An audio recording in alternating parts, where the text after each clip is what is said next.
actividad que impulsamos desde el PTS con el compañero Carlos Titín Moreira, militante de los años 70 en el trotskismo y uno de los fundadores del PTS, que nos va a hablar un poco de los nuevos fenómenos políticos a nivel nacional e internacional.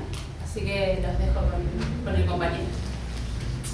Bueno, sí, la idea mía es que hagamos algo más de intercambio, porque estamos viviendo un periodo que nadie lo hubiera podido prever hace 3 o 4 años atrás.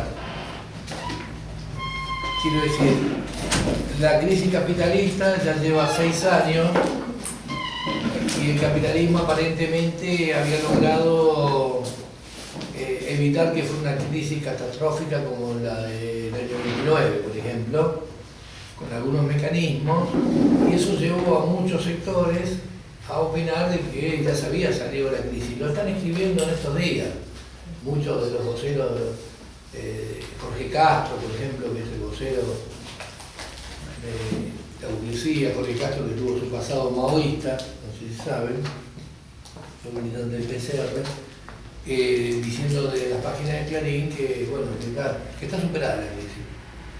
Luego la crisis ya pasó y entonces que, bueno, hay que esperar solamente, pero que bueno, que no hay perspectiva de un cimbronazo, un crack o una crisis profunda. Entonces,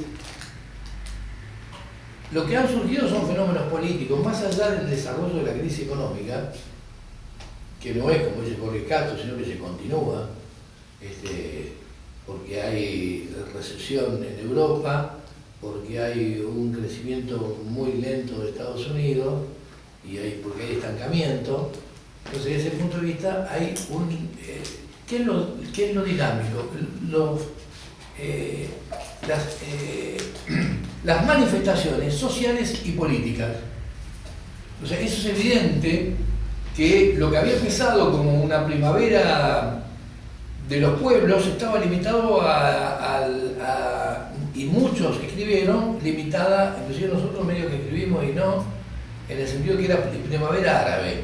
Nosotros en la revista anterior, nuestra internacional, pusimos primavera de los pueblos, pero desarrollamos dentro todo más bien una primavera árabe, que eran fenómenos políticos que parecían circunscriptos a una región del mundo, que tenían bases fundamentalmente que eran regímenes que tenían un carácter totalitario o directamente dictaduras, como el caso de Egipto, ¿no? Con Mubarak y el régimen del partido Baath de casi 50 años gobernando, y desde ese punto de vista parecían como organizaciones que tenían fundamentalmente el motor la cuestión democrática.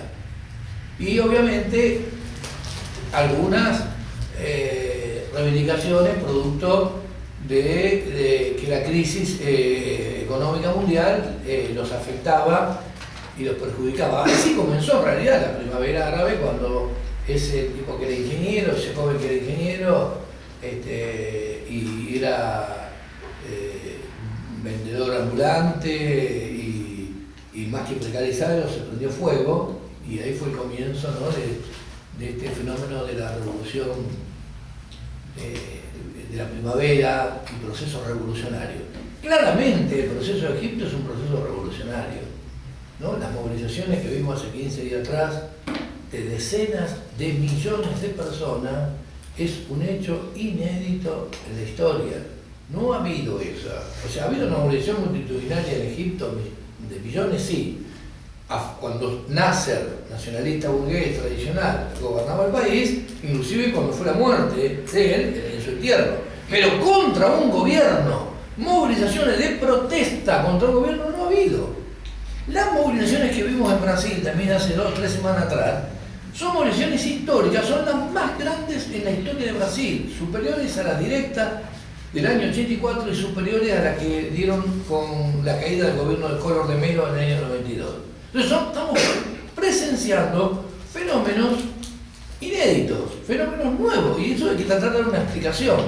Entonces nosotros primero, lo que les quiero decir es que nosotros no solo como PTS, sino como fracción trotskista, como grupo internacionalista, que nos reivindicamos trotskistas y que nuestra tarea fundamental y estratégica era la reconducción de la Cuarta Internacional, y que ahora vamos a hacer en Buenos Aires el mes próximo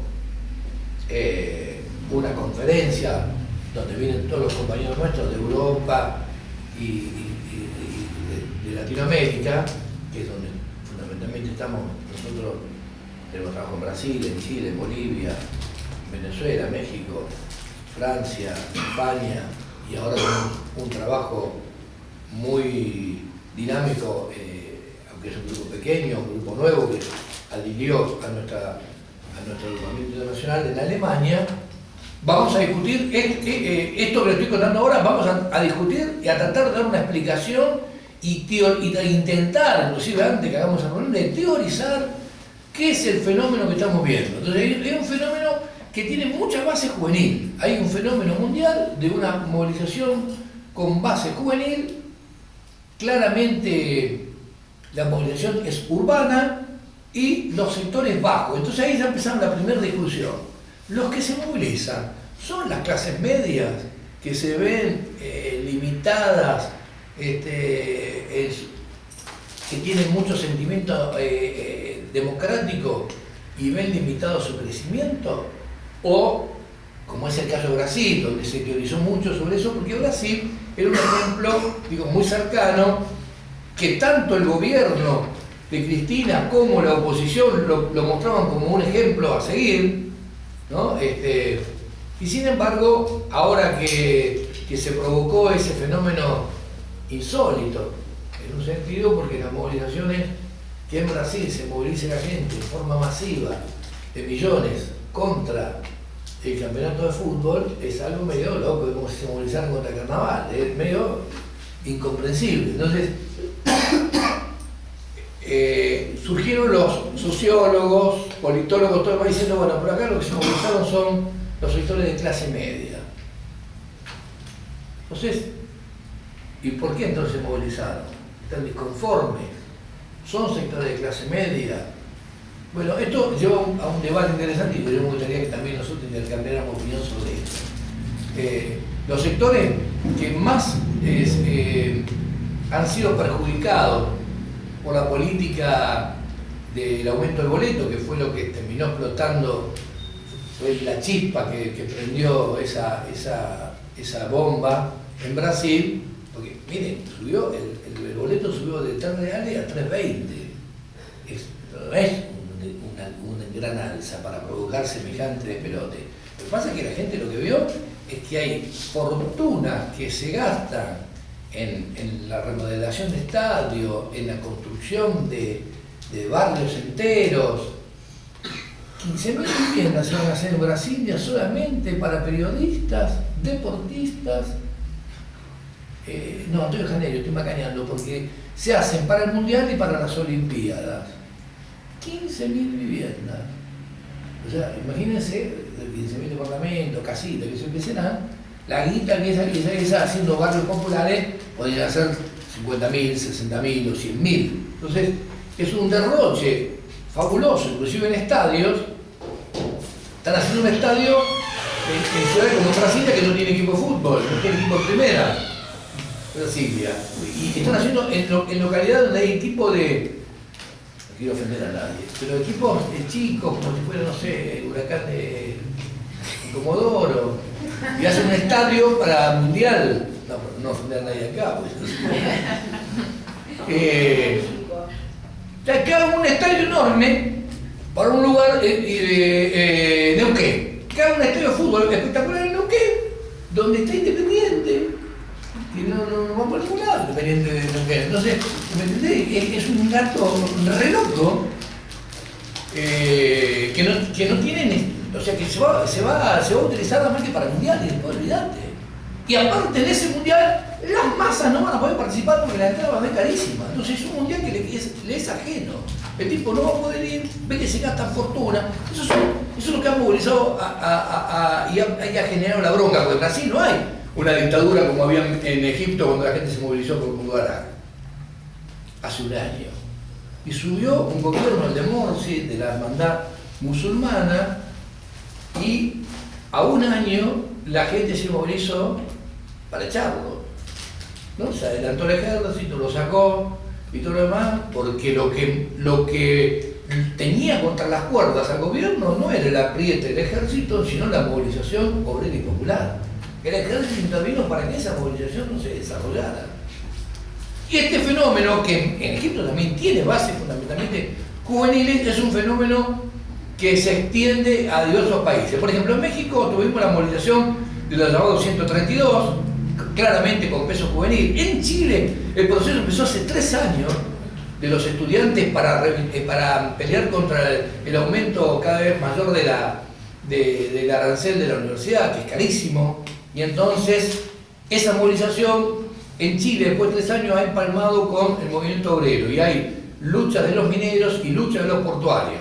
O sea, un proceso en Chile que es un proceso muy interesante. El proceso que se dio, por ejemplo, en Bolivia, hubo también otro proceso muy importante, que en ese caso no de los estudiantes, no de los jóvenes, sino de los mineros, que pelearon por el tema de la jubilación y que llevó a todo este proceso político que tuvo centro en Guanuni y que terminó con la conformación del PT, más allá del carácter que le quieren dar los sectores más reformistas a este fenómeno político. Esta movilización está generando fenómenos políticos, esta movilización internacional que se dio ya antes con los indignados en España, aunque ese proceso de indignados en España tuvo después un correlato que duró muy poco, pero que fue muy combativo, que fueron los mineros de Asturias, pero no se continuó. Sin embargo, ese proceso que parecía que en España estaba terminado, ha tomado, por eso lo que estaba nombrando recién, Brasil, Egipto, la segunda vuelta, el proceso inclusive de las movilizaciones que habían tomado en su momento con los Ocupi en Estados Unidos, las movilizaciones multitudinarias en México, las que hay ahora, de inclusive luchas de docentes estatales, huelga en Uruguay, huelga de docentes en Uruguay. O sea que hay un fenómeno donde se expresan millones en las calles, y entonces esto, ¿a qué responde? Primero, este es el fenómeno de ¿a qué responde ese fenómeno? Responde fundamentalmente a un proceso, por supuesto, cada país tiene su particularidad, pero en Brasil es evidente que ha habido un sector, digo, para ir a una explicación de Brasil, en Brasil es evidente que ha habido un sector de la población que logró, por ejemplo, en San Pablo, hace 10 años nomás, viajaban menos de 2 millones de personas en ómnibus en la ciudad de San Pablo por día, y ahora llegan a 4,5 millones. O sea, ese aumento fenomenal de la población que se traslada en ómnibus no es porque hay gente que ha dejado el auto y tomó el ómnibus, sino porque antes no viajaba, porque estaba desocupado, no tenía, o directamente caminaba, porque no le alcanzaba para pagar, porque es carísimo el transporte, no es que es caro ahora, siempre fue carísimo el transporte. Entonces, ese trabajador caminaba horas enteras para llegar a su trabajo, cuando era un trabajo muy precario, o directamente no iba a trabajar. Entonces, ¿aumentó la población tanto, 2 veces como aumentó el número de viajeros? No. O sea que claramente que se integró al proceso productivo y de trasladarse, inclusive de estudiar y todo lo demás, un sector importante que antes estaba por fuera. Bueno, eso en Brasil significa, eso es una estadística de viaje. ¿Cuánto aumentó la flota de colectivos en ese año? Que aumentó 2 veces y media prácticamente, un crecimiento del 150% entre los que viajaban. Aumentó nada más que la mitad. O sea que viajan 1,5 veces más de pasajeros y solamente tenés el 50% más de colectivos. O sea que la gente viaja peor que antes, evidentemente. El tránsito es peor, tardan horas y horas esa gente en poder llegar a su lugar de trabajo, y esto provocó una indignación. Junto con eso, ven que las obras, en vez de hacer una infraestructura de más subte, de más autovías, autopistas, lo que fuera, para que la ciudad sea mucho más dinámica, no, la guita se gastó en forma absolutamente discrecional y dictada desde afuera. Eso a mí le duele mucho. Es la FIFA la que pone las condiciones, qué estadio sirve, qué no. Por ejemplo, el Morumbi, que es un estadio modernísimo del San Pablo, ese estadio no se lo aceptaban, decían que había que hacer un estadio nuevo, lo cual es una locura, porque es un estadio remoderno. Entonces, La gente dijo, FIFA, pagame mi tarifa. Esos eran unos cartelitos que ponían, que FIFA, pagame una tarifa. Como repudio a ese hecho.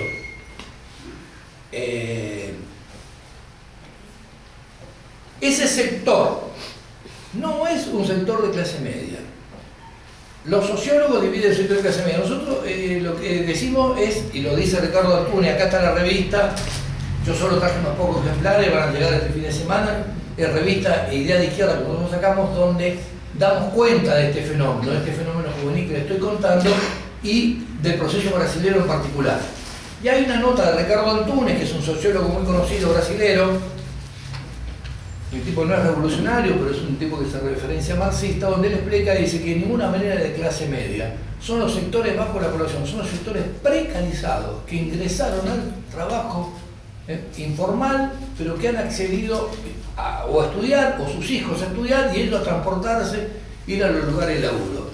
Ese es el sector, no claramente que se moviliza, porque se movilizan sectores estudiantiles de una franja social un poco mayor, porque ese sector refleja más la bronca y todo lo demás, pero el sector que más está afectado por el fin del ciclo de crecimiento lulista es el sector bajo, que es asalariado.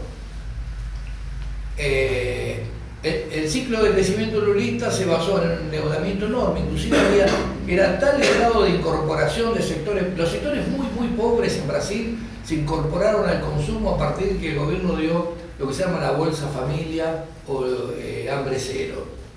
O sea que le daba un ingreso a sectores que antes directamente, Brasil tiene 200 millones de habitantes, calculen 100 millones o 80 millones que estaban absolutamente fuera del mercado. Bueno, a eso le dio un acceso Lula, y ese sector, a su vez, con su consumo y todo, permitió un cierto reactivación de la economía, y esa reactivación incorporó a trabajadores precarios, asalariados, que por primera vez tenían acceso al trabajo, a un salario, y esos son los que se suben a los colectivos de hace 10 años y han, por decir solo un ejemplo de transporte, y han llevado a esta situación de colapso, porque los servicios no crecieron en igual medida de que esa gente que se ha incorporado a consumir, a necesitar esos servicios. Entonces, la inversión en salud, en educación y en transporte ha sido prácticamente nula. Y entonces, tanto crecimiento ha llevado a una explosión a un agotamiento de esos servicios, y esa es la causa profunda de lo que ha provocado el levantamiento. En todos los países, vemos lo de México, lo de Chile, en todos los países hay un fenómeno, en Argentina también, aunque no tenga expresiones de movilizaciones de masa, pero que fue lo que motorizó el 20 de noviembre. Ese paro que lanzó Moyano, sin ninguna preparación previa, muy poca, y sin embargo tuvo una repercusión enorme en el país, que paralizó todo el país, no fueron por los piquetes que pudimos haber hecho nosotros. Es tonto eso, porque eso no fue una decisión de millones que lograron ponerse de acuerdo por sí mismos, sin discutir con nadie, de que ese día no iban a laburar. O sea, había un descontento,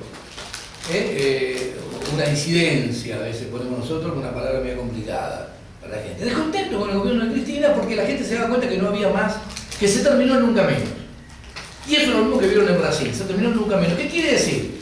Que el fenómeno de crecimiento que habían logrado bajo la primera etapa del gobierno lulista, con Lula se llegó a los sectores de las favelas, de las villas, miseria, los tipos le daban esta tarjeta de crédito, los tipos iban a sacar hasta electrodomésticos a cuotas altísimas, porque eso ¿cómo lo financiaba Brasil? Con endeudamiento externo. ¿Cómo financió todo ese crecimiento?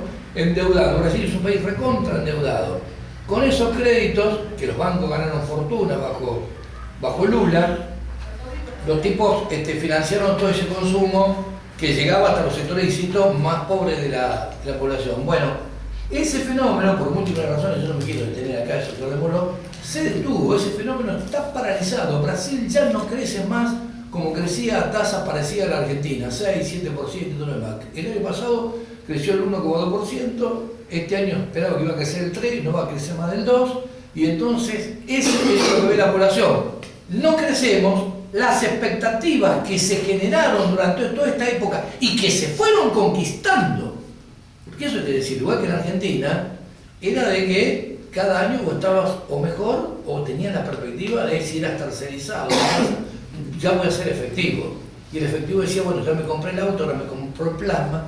Había un cierto conformismo social porque se veía, bueno, la inflación nos roba un poquito, pero con la paritaria lo conquistamos. Eso la gente lo percibe, en Brasil, en Argentina, en todos los países, que eso se termina. Lo que estamos viendo entonces, digo, como fenómeno más general, es el ciclo neoliberal que se abrió a principios de los 80, le permitió el capitalismo, restauración, decimos nosotros, que fue restauración del capitalismo en los Estados obreros, en la ex Unión Soviética o China, para poner los dos grandes estados. China se convirtió en una verdadera factoría de mercancías para el mercado mundial. China no es un gran consumidor, sino es un gran productor. China se ha modificado su estructura. Hoy la mitad de China, 670 millones de habitantes, viven en ciudades y la otra mitad viven en el campo. China históricamente vivía muchísima menos gente en las ciudades, 10, 15, 20%. O sea, imaginen, 675, es la cifra exacta, 675 millones de chinos y chinas viven en ciudades que se han construido en los últimos 20 años, la mayoría de ellas. Entonces imagínense los servicios que necesitan esas ciudades, todo ese crecimiento fabuloso que logró el capitalismo, no ha logrado que el producto per cápita de los chinos haya crecido sustancialmente. ¿Qué quiero decir con esto? Que China no puede ser un país imperialista porque solamente un país... China tiene casi 20 veces menos de ingreso per cápita o 30 veces menos que lo que tiene un norteamericano. Entonces por eso no puede suplantarlo, aunque produzca mucho, aunque compita con productos baratos, es un capitalismo absolutamente dependiente. Eso fue la restauración capitalista en China. Mientras se restauraba el capitalismo en China, y también en Rusia, aunque Rusia es un país más desarrollado que China porque previamente arrancó con mayor acumulación. China, la Unión Soviética, sigue siendo el mayor productor de gas del mundo, el mayor productor de hierro. Esa restauración de los viejos estados obreros le permitió un respiro enorme al capitalismo. Y junto con eso permitió chantajear y doblegar también al proletariado en Occidente. Y si haces huelga y todo lo demás, yo me llevo y fabrico los coches en China. O hago el motor del automóvil del Fiat, lo hago en Polonia. ¿Me entendés? O sea, esa globalización que logró el capital logró desarticular al proletariado y le impusieron bajo el neoliberalismo las peores condiciones. Para no hablar de Argentina, o de que privatizaron todo, se entregó todo. También en los países centrales se avanzó profundamente sobre los planes sociales. Todavía en Estados Unidos hay movilizaciones porque quieren recortarle la salud a los sectores que no son nativos. Y en España igual, quieren expulsar a toda esa gente que fue del norte de África y del sudeste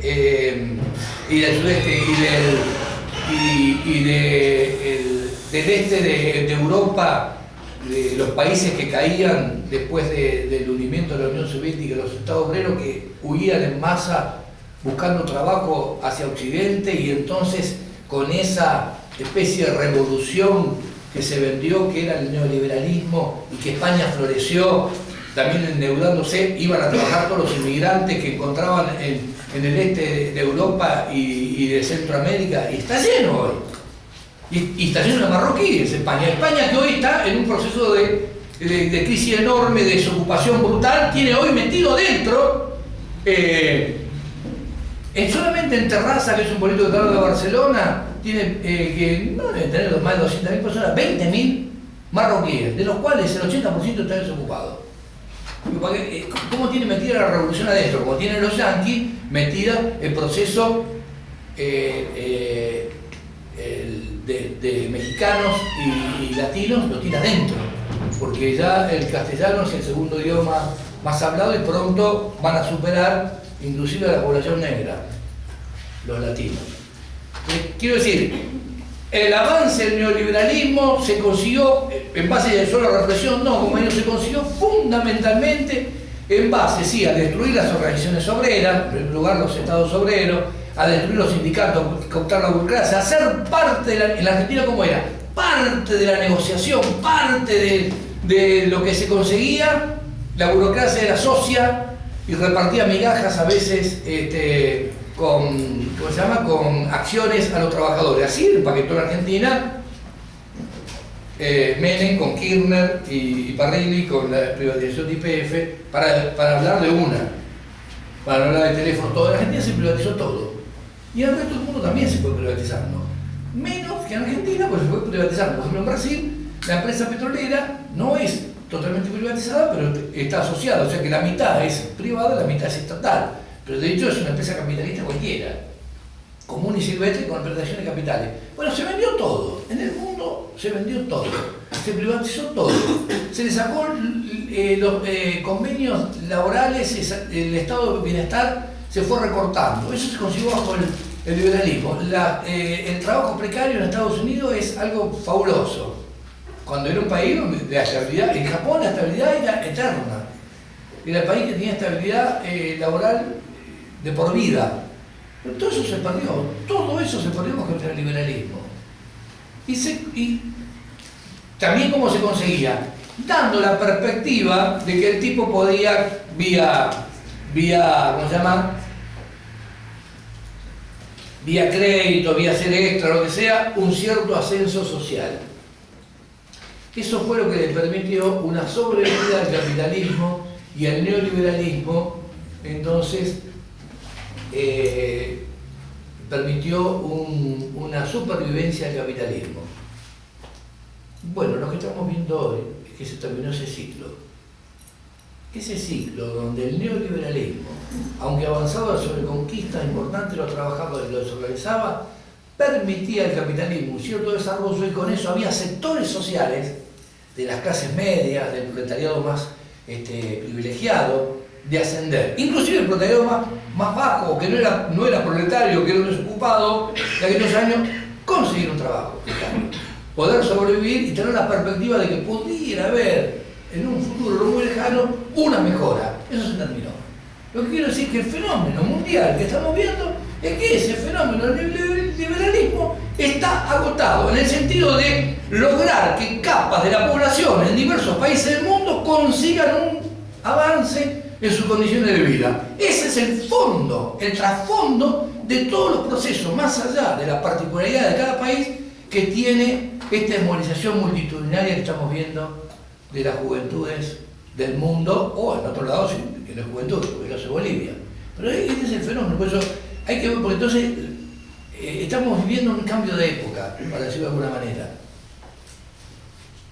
Estamos siendo testigos de ese cambio de época. Entonces todos los que eran abuelos de la clase obrera bajo el neoliberalismo, que había desaparecido porque ya parecía que los productos ya no sabía quién se los fabricaba, decían que el trabajo ya era trabajo solamente abstracto, aislado, que lo iban a hacer los robots, y todas esas estupideces cayeron como en un castillo de naipes. Que la clase obrera ya no iba a tener incidencia, inclusive que las masas no iban a tener incidencia, que la democracia burguesa era la que canalizaba todo, que la bronca que había en el mundo se podía canalizar con el recambio burgués, ya no había más dictaduras como las que vivimos en Latinoamérica, tan sangrienta y todo lo demás, como la de Guatemala, en Bolivia, la que nos pasó con Videla, Pinochet, etc. Toda esa acción no hacía falta, porque la democracia burguesa era un mecanismo que podía permitir rápidamente un recambio frente al descontento. Las movilizaciones de masa que hemos visto, poniendo en jaque a la presidenta de Brasil, tumbando un gobierno como el de Mubarak, que era un gobierno fortísimo, apoyado por el ejército durante 40, 50 años, y ahora eso era una dictadura. Lo que estaba ahora con Morsi no era una dictadura, y cayó Morsi, y ahora hay un gobierno que busca otra forma de desviar ese proceso revolucionario. Las movilizaciones en Chile por la educación, que van a hacer que Piñera se hunda y está primera Bachelet en las encuestas, pero está generando un fenómeno político. No importa quién gana, estoy diciendo, se están generando fenómenos políticos en la población que no sabemos todavía la profundidad y la extensión que puedan tener. Hoy jueves 11 de julio, hubo una paralización y jornada en Brasil. Estaba convocada por todos los sindicatos y yo les anuncio, digo, para que tengan una idea, Brasil ha tenido en toda su historia, a ver si alguien, no le voy a preguntar a los historiadores porque si no, ¿sabes? Digo, Argentina tuvo 14 huelgas generales contra Alfonsín y 11 huelgas contra, si no me equivoco, contra la Rúa, corríjanme, por nombrar algunas, unas cuantas contra Menem, etc. Para nombrar los últimos años. ¿Cuántas huelgas generales tuvo Brasil desde que se funda como partido, como país? Vos. Y tenés que decir un número. ¿Cuántas huelgas generales tuvo hasta el día de hoy? Ir en una cifra, cualquiera. No pierden nada. ¿Quién dijo 5? Una, dos capaz. Una, dos capaz. 3. 3 huelgas generales. Pero ya te diría que tenés razón porque la tercera, que fue en el año 90, si no me equivoco, contra Collor, fue un fracaso. Y hoy entonces estaba convocada la 4ª huelga general en la historia de Brasil. Pero la huelga, el sindicato mayoritario, que es la CUT, quería hacer una huelga a favor de Dilma. O sea, quería transformar el contenido de la huelga, que era para los reclamos que habían quedado pendientes y que la movilización que se hizo durante la Copa Confederaciones no terminaron de levantar, que era un montón por el problema de inflación, se levantó, digamos, pero tomar desde el movimiento obrero que no había actuado y entonces hoy hubo paralización parcial, en algunos lugares se expresó mucho el movimiento obrero, pero más allá de que la huelga no fue una huelga exitosa, mirándola como tradicionalmente nosotros podemos ver las huelgas en nuestro país, es una huelga que logró demostrar que hay sectores inmensos del movimiento obrero que están dispuestos a tomar la posta que tuvieron los manifestantes que se movilizaron de cientos de miles en Río, San Pablo y en todas las grandes ciudades por las reivindicaciones que no eran solamente contra el fútbol y contra la corrupción, sino que eran también contra la inflación que está creciendo cada vez más, que son parecidas a los problemas que tenemos nosotros. O sea, crece la inflación, el salario no acompaña, dentro de la inflación aumentan muchísimo los productos de primera necesidad, o sea que para los sectores bajos la población es la que más sufre ese proceso inflacionario, y entonces eso lleva a expresiones de bronca y esa expresión de bronca todavía no tiene una expresión política y eso es lo que más retrasado está. Yo quería parar acá, digo, porque empezamos a intercambiar sobre esta cuestión, después vamos a discutir sobre Argentina, pero quería parar acá, que intercambiemos nosotros preguntas y todo lo demás sobre este fenómeno que le estaba tratando de describir un poco, a lo mejor un poco extensa, pero es muy importante que tengamos en cuenta porque podemos perder de visión que estamos en un mundo cada vez más globalizado y que todos los fenómenos que están sucediendo en el mundo alguna relación tienen. Primero porque es mucho más veloz la información. No es que la gente en Egipto se movió por los Twitter,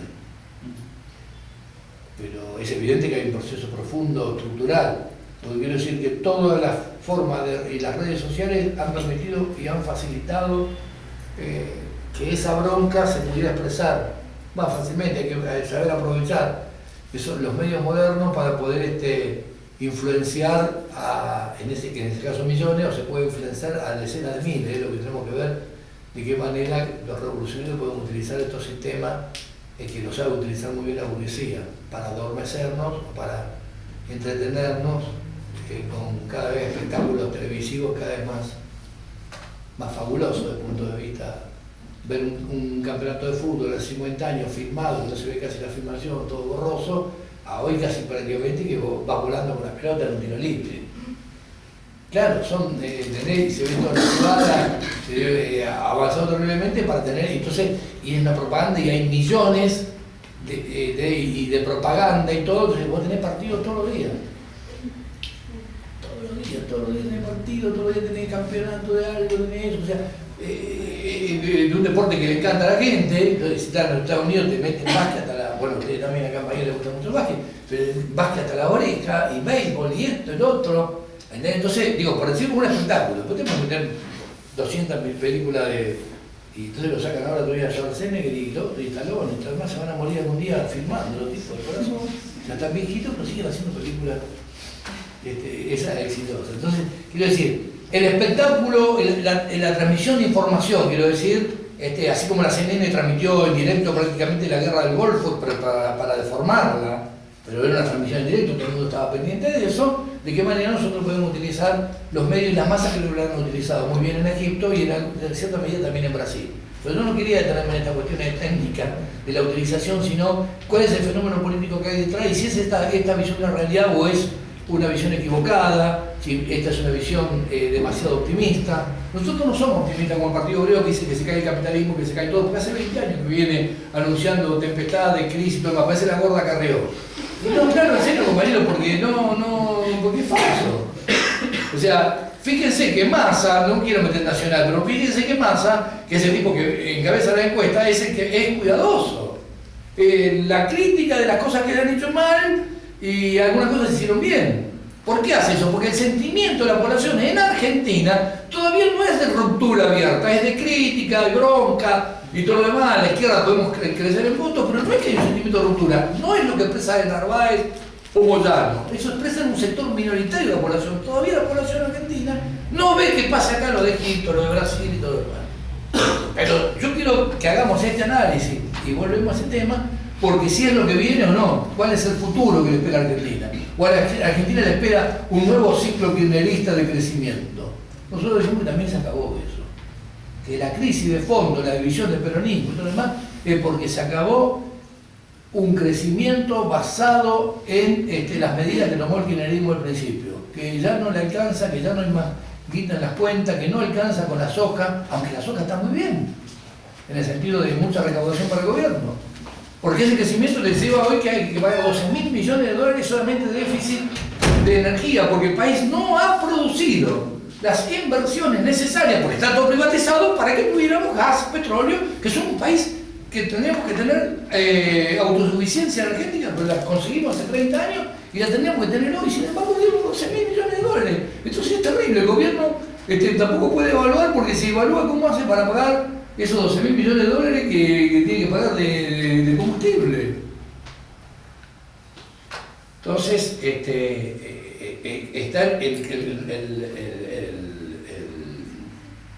el plan económico kirchnerista está haciendo agua. La oposición burguesa busca medidas que son medidas claramente antiobreras, como la devaluación. Entonces, el gobierno no quiere ajustar porque vienen las elecciones, pero tarde o temprano, muchachos, se viene después de octubre un ataque de la burguesía o del gobierno, o ambos, o solo la burguesía contra los trabajadores. Todos los ataques que están siendo postergados, que están siendo hechos a cuenta gota, vendrán porque es la única manera que el capitalismo en Argentina y en el mundo tiene de poder salir de la crisis. No tiene forma de dar una nueva vuelta de tuerca y aflojar con un nuevo plan progresista, por decirlo de alguna manera.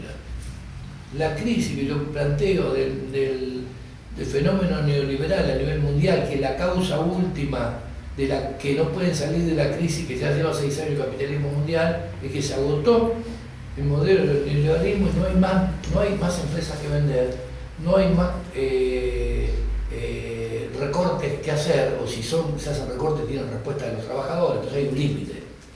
O sea, hay un límite porque lo que tendría que hacer el capitalismo, para ponerlo, quiero decir en forma muy burda, tendría que avanzar a una sociedad más esclavista, tendría que avanzar a un régimen de explotación, casi que está planteado que tendría que avanzar hacia un régimen de explotación superior al actual, para poder salir de la crisis.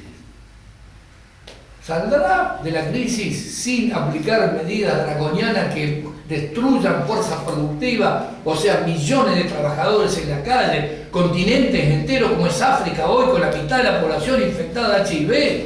Hará monstruosidades mayores el capitalismo.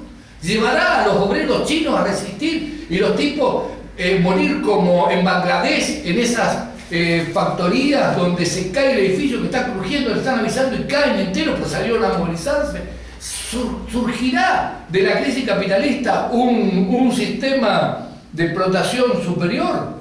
Eso, si no hay resistencia obrera, eso va a ser así. Nosotros queremos que no, que se abra un periodo histórico, no digo el año que viene, el otro año, se habla de un periodo histórico donde lo que está planteado es la crisis el agotamiento del neoliberalismo que surgió en los 80 y que se asentó en los 90 a nivel mundial, está agotado como proceso de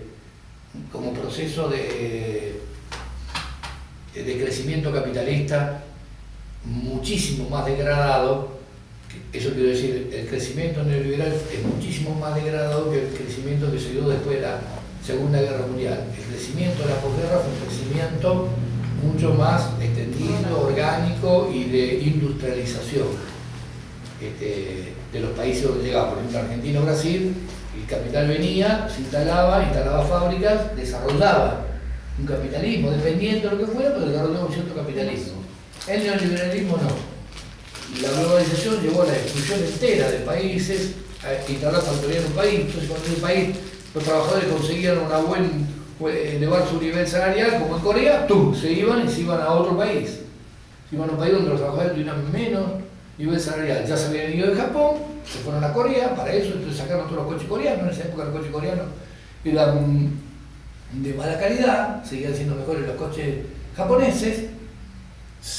Aumentaron los niveles salariales de los coreanos, se fueron a otros paraísos del sudeste asiático y ese proceso a Vietnam, al Asia, etcétera, y todo ese proceso está agotado, eso es lo que quiero decir. No hay posibilidad de transferir sencillamente sin que haya lucha de clases. Ese es el fenómeno que estamos viendo y ese es el fenómeno que tiñe todo lo que nosotros estamos viendo, y eso yo quería hacer más hincapié, esta cuestión que aunque nos parezca un poco abstracta, es el tema más importante que nosotros, por lo menos que yo quería discutir. Bueno, así que yo abro acá nomás la discusión y ustedes tienen la palabra.